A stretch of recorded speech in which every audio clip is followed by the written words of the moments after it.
1 to the last beat of measure 5. I've found that that kind of thing gets a little bit confusing for me, so I just wanted to make sure that you all knew that.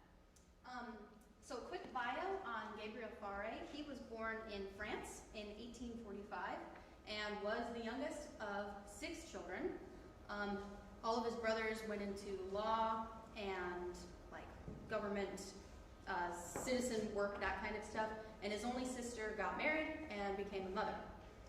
He was the only one who showed musical talent, and that meant that his father was able to send him off to study with Niedermeyer at the age of 9.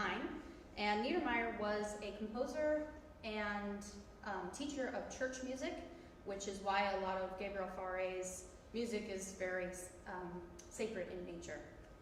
A few of his pupils include Ravel, Enescu, and Nadia Boulanger. I think that's how you pronounce it. And by the time Elegy was composed, he was already a quite mature composer at the age of 34. He had just completed his first string quartet. Actually, I think it's his only string quartet. Yes, I think he only wrote 1 string quartet and decided that he wanted to write a cello sonata. So the Elegy was actually meant to be the first movement of this sonata, but he gave up on this dream after his heart was broken. His engagement was broken off, so he changed the name of this piece to Elegy, which is derived from the Greek word elegos, meaning song of mourning.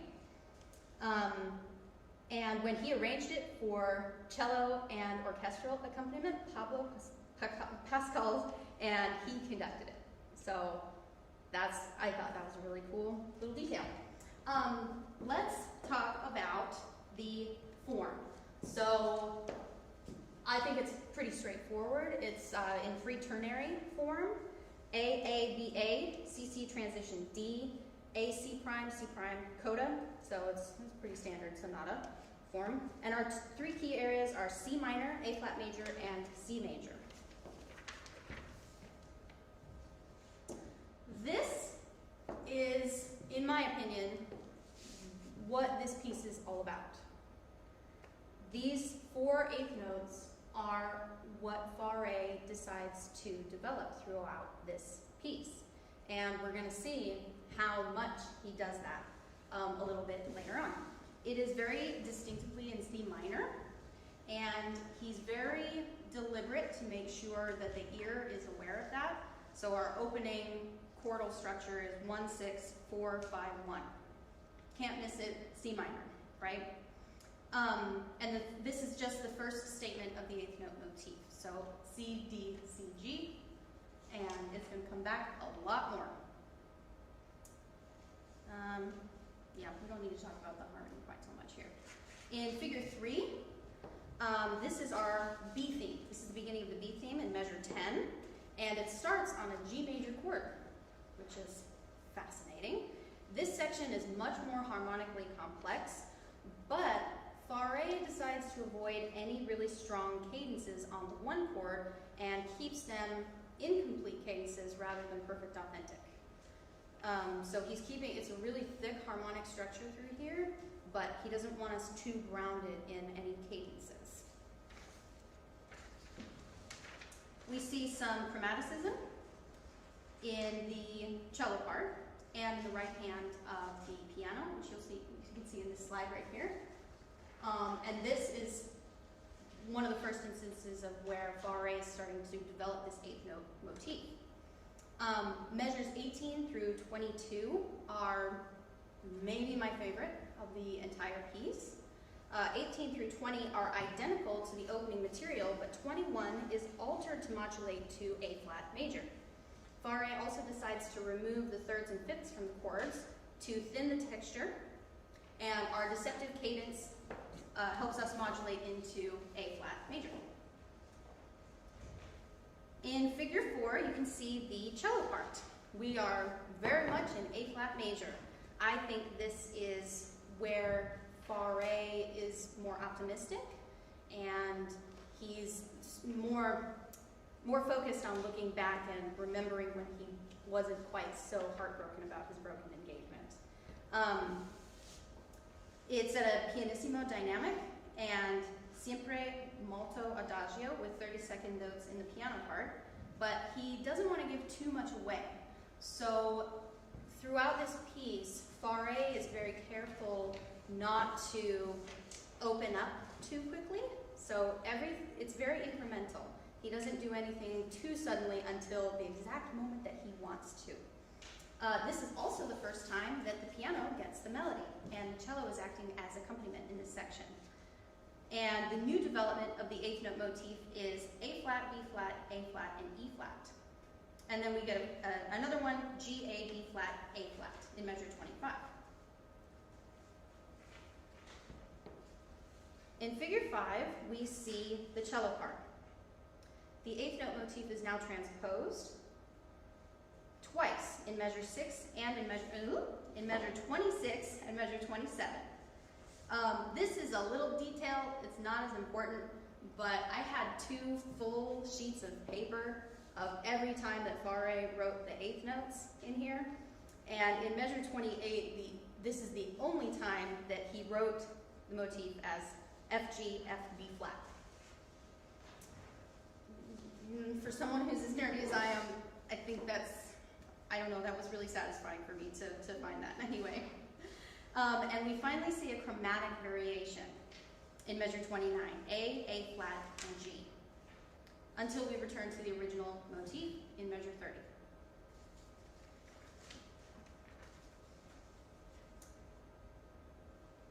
All right, so here's the C theme. In figure 6, we see the right hand of the piano. This is very interesting because Fauré has kept it very rhythmically stable so far. It's much like a funeral march, and we're very comfortable and sort of lulled into this 4/4 feeling, very, very strict rhythms. And then suddenly, we have a brand new complex rhythm, and we've got 16th triplets and upwinded syncopation. This is the hopeful section. This is when Fauré is looking back at his childhood and doing his chapel studies and studying all of his church music and composing and singing and all of that.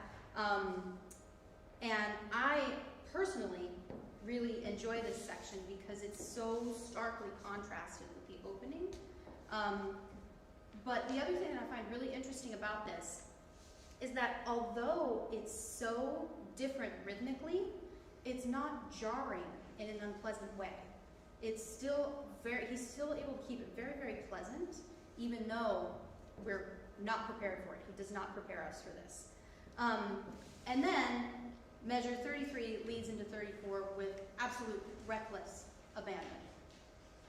The 32nd notes in the left hand and 8th notes in the right hand played with sustained pedal down.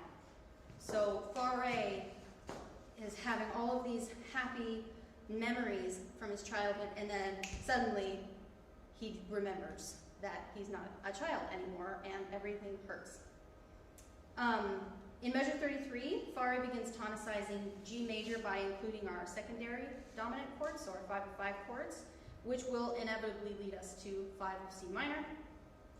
And the 8th note motif returns again, A flat, B flat, A flat, and then E, F, E flat, F sharp. So obviously you don't have to remember all of this. I remember, but I've been a little bit obsessed with this. In figure 7A, this is measure 35 of the piano part. We're back in the key of C minor.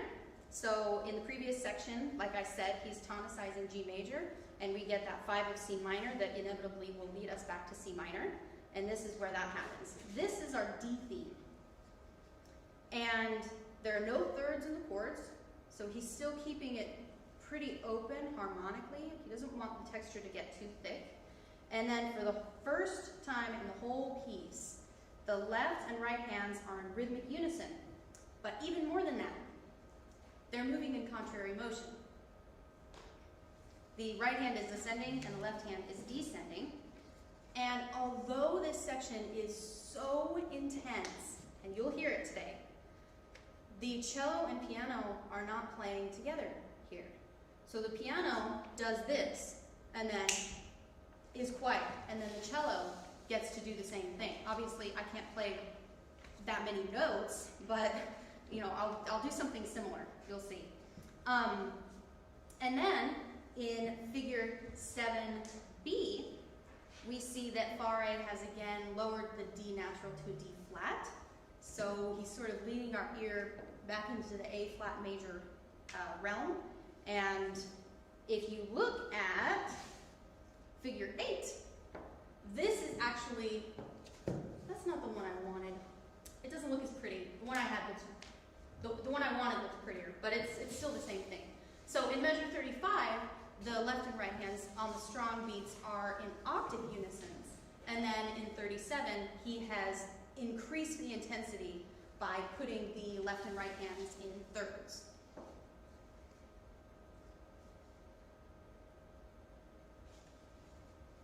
Well, you can see it pretty well. In figure 9, we see the climax of the piece. Again, I have distilled the piano part so that you can see how Faure has sort of developed this eighth note motif both harmonically, melodically, and rhythmically. And that is all happening underneath the cello line. So obviously, most of us are cellists here. We all know how we get into this section. So this is technically the recapitulation of the entire piece. The cello has an ascending melodic line before it lands on an E flat and plays the identical opening material to the beginning. Opening and beginning, they're the same word. But it's up the octave. So that, just that difference in timbre is going to increase the intensity in this spot. This is where I think Faure really demonstrates just how vulnerable and exposed he feels about his current situation. And when you play this piece, when I play this piece, I also feel very exposed because it's high in the range, it is very, very loud, it's material that everyone has already heard before, so they know what to expect in this section. So, and I'm not saying that's a bad thing, I'm saying the opposite. So when we get to this section, we need to feel vulnerable. We need to feel exposed and open. And I think by putting the cello up the octave, it actually saves us quite a bit of trouble because we don't have to work too hard to feel exposed in that section. We have another chromatic descending line in the 16th notes in the bass part. So he likes to do that in this piece, where it's essentially just A flat, G. I can play piano.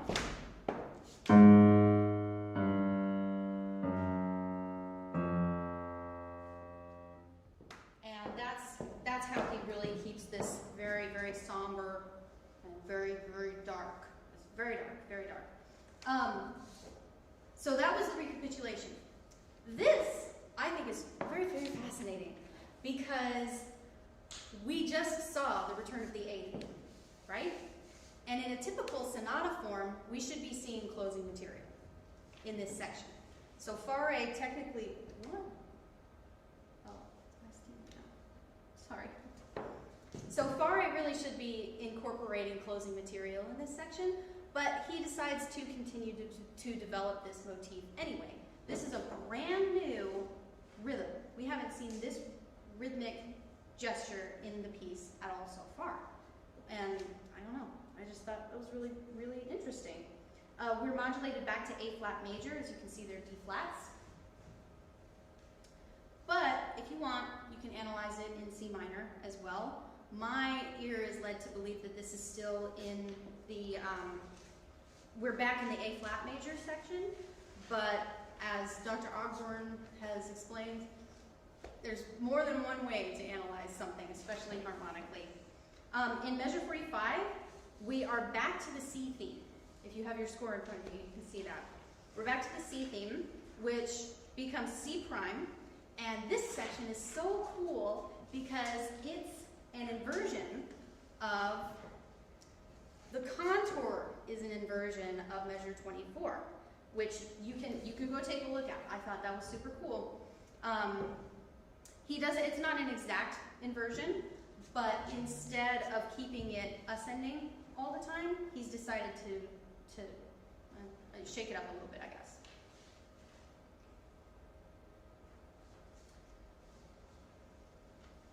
If you are going to analyze this section in A flat major or C minor, it's just important to note that we have a constant C pedal in this particular section.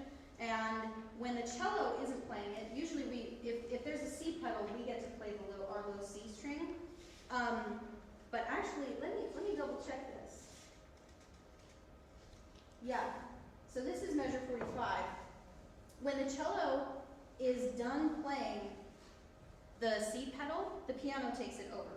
So however you want to analyze this, we constantly have C in our ear here. I think this is my last slide. Yeah, okay, good. I'm going to wander around a little bit. There is a German augmented sixth in measure 48, which is super interesting, and he actually states it 3 times. We get that same chord in 48, 49, and 50. This is so weird because we already have that C in our ear. So we don't really need the German augmented sixth to help tonicize 5 of C minor because we're already hearing it. So I thought it was really interesting, and he decided to say it 3 times. We don't really need to be focused on the dominant in this section because we never really moved away from C, I don't think, anyway. The cello has T-do, and the piano gives us our 5 chord that leads into a 1 in measure 52. And as the cellist, we get to play our favorite note, which is our low C string, as the piano plays rolled chords, and then we are in a sea of silence, hopefully. That went way, way faster than I wanted it to, so let's do questions now, and then I'll perform the piece.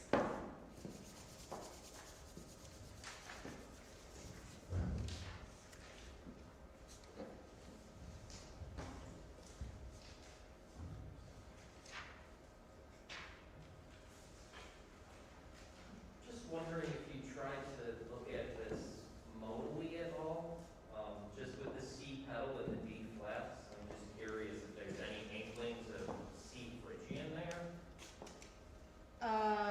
Can you give me a measure number? 45. I just don't know if that's something you looked at, as well as going outside C minor and A flat major. No, I did not. No, it didn't even cross my mind to try to analyze this in a mode.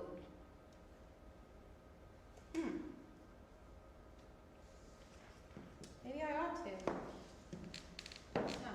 Because when I did my initial research on this piece, one of the really big challenges that I faced was I couldn't really find any. No one has really done, you startled her. No one has really done a whole lot of actual analysis and research on this piece. We know a lot about Fauré. That's great. But I decided to set out and do a full research paper, and then of course to do my lecture recital on this. And my research paper is being peer reviewed right now, so hopefully it'll be published, and then I'll be like the resource for this piece, hopefully. And at some point I'll have it professionally reported as well. But yes, when I go in to do my final edits for my research draft, I will consider analyzing this section as a mode instead of strictly C minor or A flat major. Yeah. Anything else?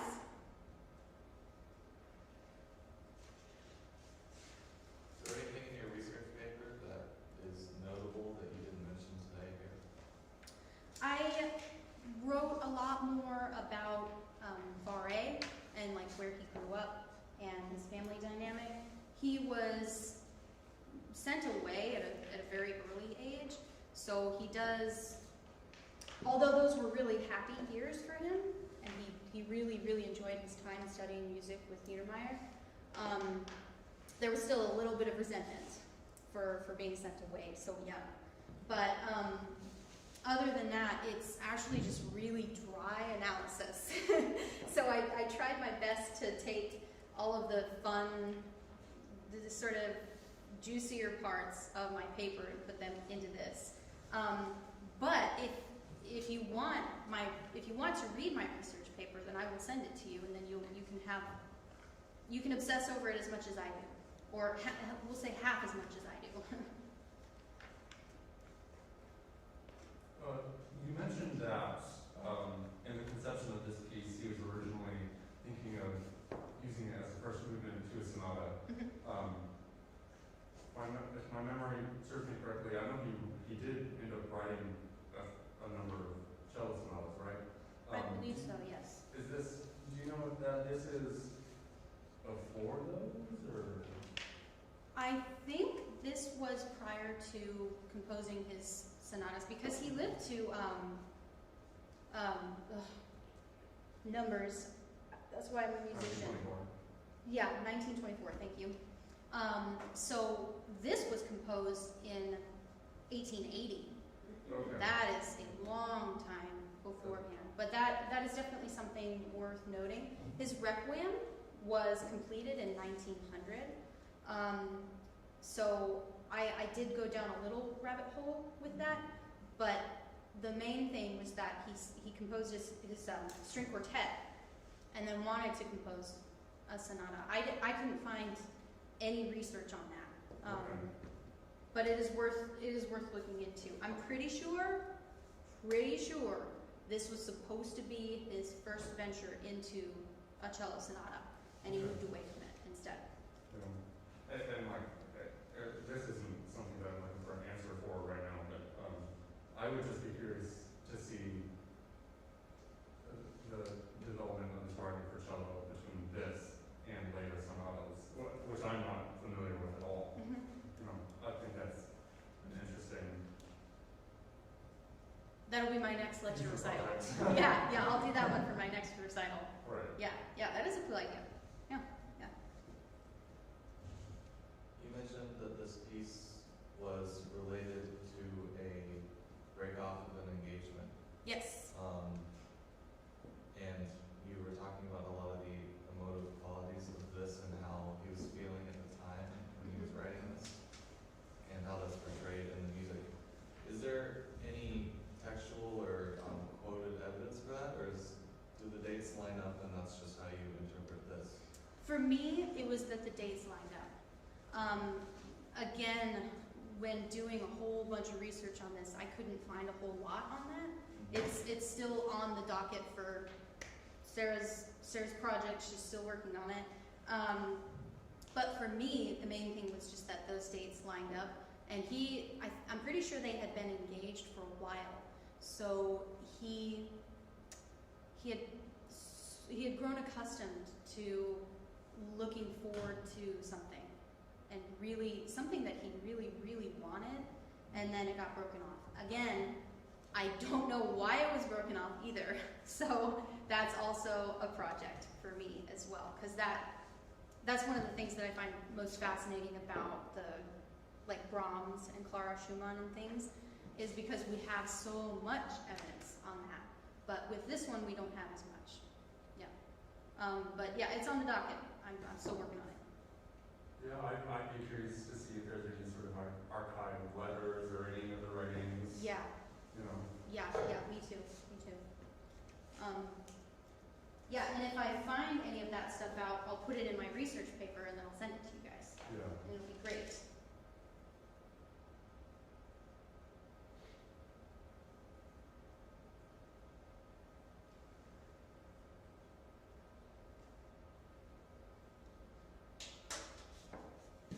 Did you notice any difference in where he uses a minor versus a major second in the ascending part of that main theme?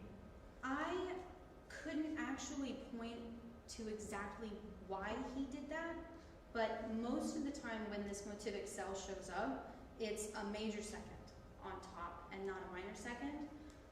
But I couldn't actually figure out why he decided to change it to a minor second when he did. Do you have any ideas? No, I mean, just looking at the slide that you have up right now, he's using that D flat there, Mm-hmm. and then not resetting it when it moves up to the E flat. And so there's actually two instances of it using the same bottom note, but a minor and then a major. Mm-hmm. Mm-hmm. So I'm just wondering if that's confined to different sections, if he's using it as an emotional affect thing, or if he's just using it as a sequential tool. I'm not sure. I could not actually figure that out. I should go through and analyze that again, actually. He most often did it through the A flat major sections, though. And I think part of the reason could just be that he really wants us to be hearing those D flats. So it's possible that he's, especially in this case, going from C to D flat, because we're so used to hearing C as our tonic. So maybe by going up a half step here to D flat, that's helping reset our minds so that we're more prepared for A flat major. That's my best guess in this section anyway.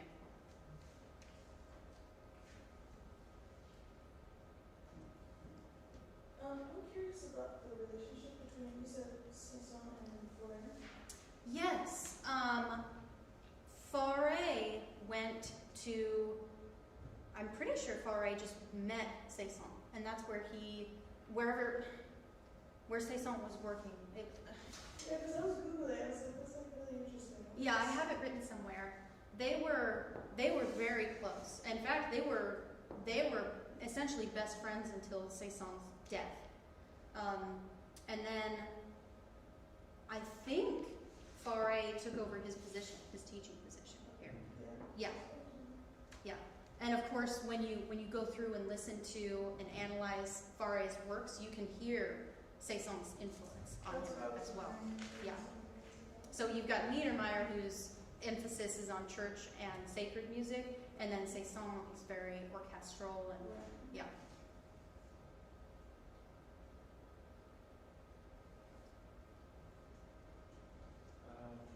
How early would you say Saison's influence started to really hit Fauré? Ooh, if I had to guess, so they would have been friends. They would have been really close friends throughout Fauré's really formative development years. So I would say well into his 20s and 30s here. So by then, I would say Fauré had his own sound, matured as a composer and a performer. But any good musician knows that, I mean, you can change at any time. But 60 years with Saison, that's going to have a really profound impact, I think. Yeah. Are we ready? Okay.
And again, if you want the research paper, just let me know.